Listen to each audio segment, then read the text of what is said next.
Hello everybody and welcome to NXT Takeover New York. I know the picture that says 2019, but this is 2014. We brought it in a bit earlier because, as I said, I wanted to do monthly pay-per-views because it's just the way I book. And we opened the show with a very, very good 79 rated match where Regal just hypes NXT Takeover New York. He comes out, he talks about the sick matches we have on the show. I left the card in the description of the last episode, so you should definitely go and have a look at that and leave your predictions before you've watched it. But yeah, let's get right into the first match, I believe, where, yes, the Ascension defeat Gabriel and Kid when Conor O'Brien pinned Justin Gabriel with a big boot. They make defense number 1 of their tag team titles. Now, Kid and Gabriel were obviously very, very good. I need to have Kid properly turn face because he is a face now after doing this. But yeah, they actually lose. No one really expected it. I think in the next segment I say that, yeah, even Gabriel and Kid are still stunned themselves. They're like, okay, maybe we didn't bring our A game or something, but that wasn't great and we need to be better than that. And it didn't really go well for them, but it's a big, big win for the Ascension. Then going to a 28 rated segment where it's actually just a 1 minute segment where you can see Buddy Murphy is at the show, but he's in the parking lot and he's talking to a man in the hood and he just gives him some money, and all you can really hear is him saying, "Mate, I need to win my next match. Alright? I must win it. Make it happen." And then he goes off. And that's all we see, and it's all like, ooh, what's that? Yes. Then get a 35 where Corey Graves defeated Xavier Woods by submission after blatantly cheating, even though... Yeah, no, that is right. Okay, yeah, Corey Graves defeats Xavier Woods.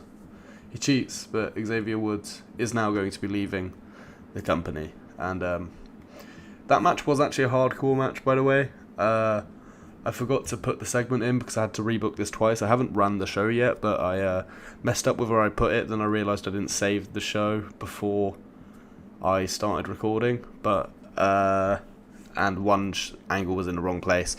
And I didn't save it again because I'm an idiot. But I noticed I forgot to put the angle in there where Woods basically demands it's a hardcore match, and he's like, alright, and then he loses it anyway. But yes, Graves technically won a hardcore match, which is a bit of a surprise hardcore match. And yeah, he gets the dub. We're then going to footage of the crowd where it pans round and you can see the Brian Kendrick. And this is a pretty big debut for NXT, and my thought behind this was he comes back in the Cruiserweight Classic anyway in a few years down the line.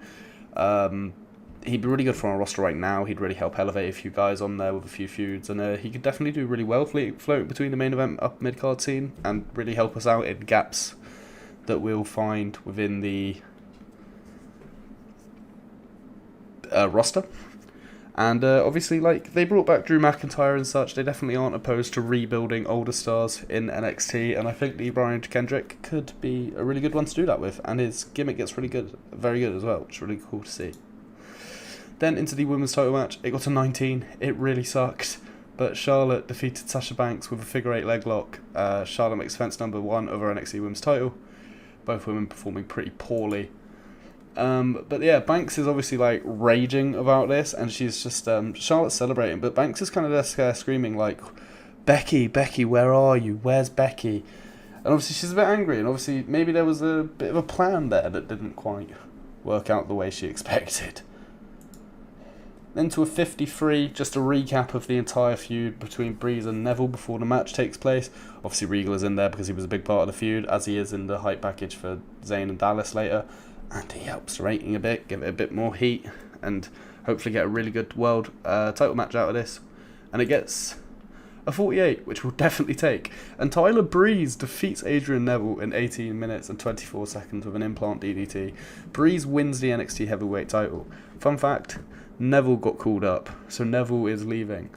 Neville gets a 53, Breeze gets a 39, and yeah, Tyler Breeze is your new NXT champion. And he celebrates that while Neville just lays there out cold.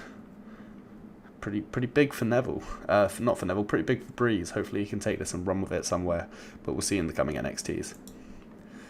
Then, again, a recap of the feud between Dallas and Zayn. I put it as the main event because, not necessarily because I thought it would rate better, more because I thought, like, it was just higher stakes. You know, Sami Zayn's NXT career is on the line. It should be the main event.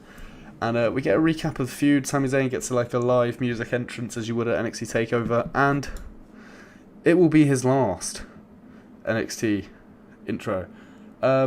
Tony Ulysses was the road agent, who I did take off in the last time I did this, but obviously forgot to save.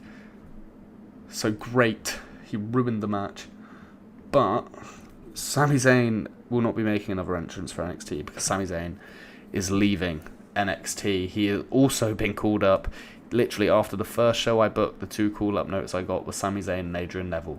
And I was like, for God's sake. So Bo Dallas has ended Zayn's career. But it's not all sad thoughts for Sami Zayn, because as the show closes, Bo Dallas is doing lap after lap after lap, just so overjoyed in himself, until, surprise, boom, elbow to the face. Bo Dallas is out cold, and Cassius Ohno has returned to NXT. He gets into the ring, he lifts Sami's arm as everyone chants, "Thank you, Sami," and the show closes with a 54, and the show gets a 49. I think we'll take it. That could be our best show. Pretty good pay-per-view, to be honest. So Sami Zayn is leaving, Adrian Neville is leaving, Tyler Breeze is the new champion. Neither of the women are leaving, but I believe I've put our 2 worst performing women in the company into our title feud, which is a bit silly of me. Brian Kendrick has come back. Graves defeats Xavier Woods, and Xavier Woods' loan is over, so he'll be leaving as well. Murphy paying a man, just demanding to win his next match, so we'll see how that works out. And Gabriel and Kidd lost to the Ascension, shockingly. We're going to make a speech. Who was the best on the show? Well, I don't want to give anything to Adrian and Sami because kind of suck. We'll go with Tyler and Bo. We'll be compliment them on a good performance. And who else was really good? I know Tyson was annoyed about losing, so we'll give him a hug. And they all seem pleased. And we'll end the thing there. So thank you all for watching, and I will see you in the next episode.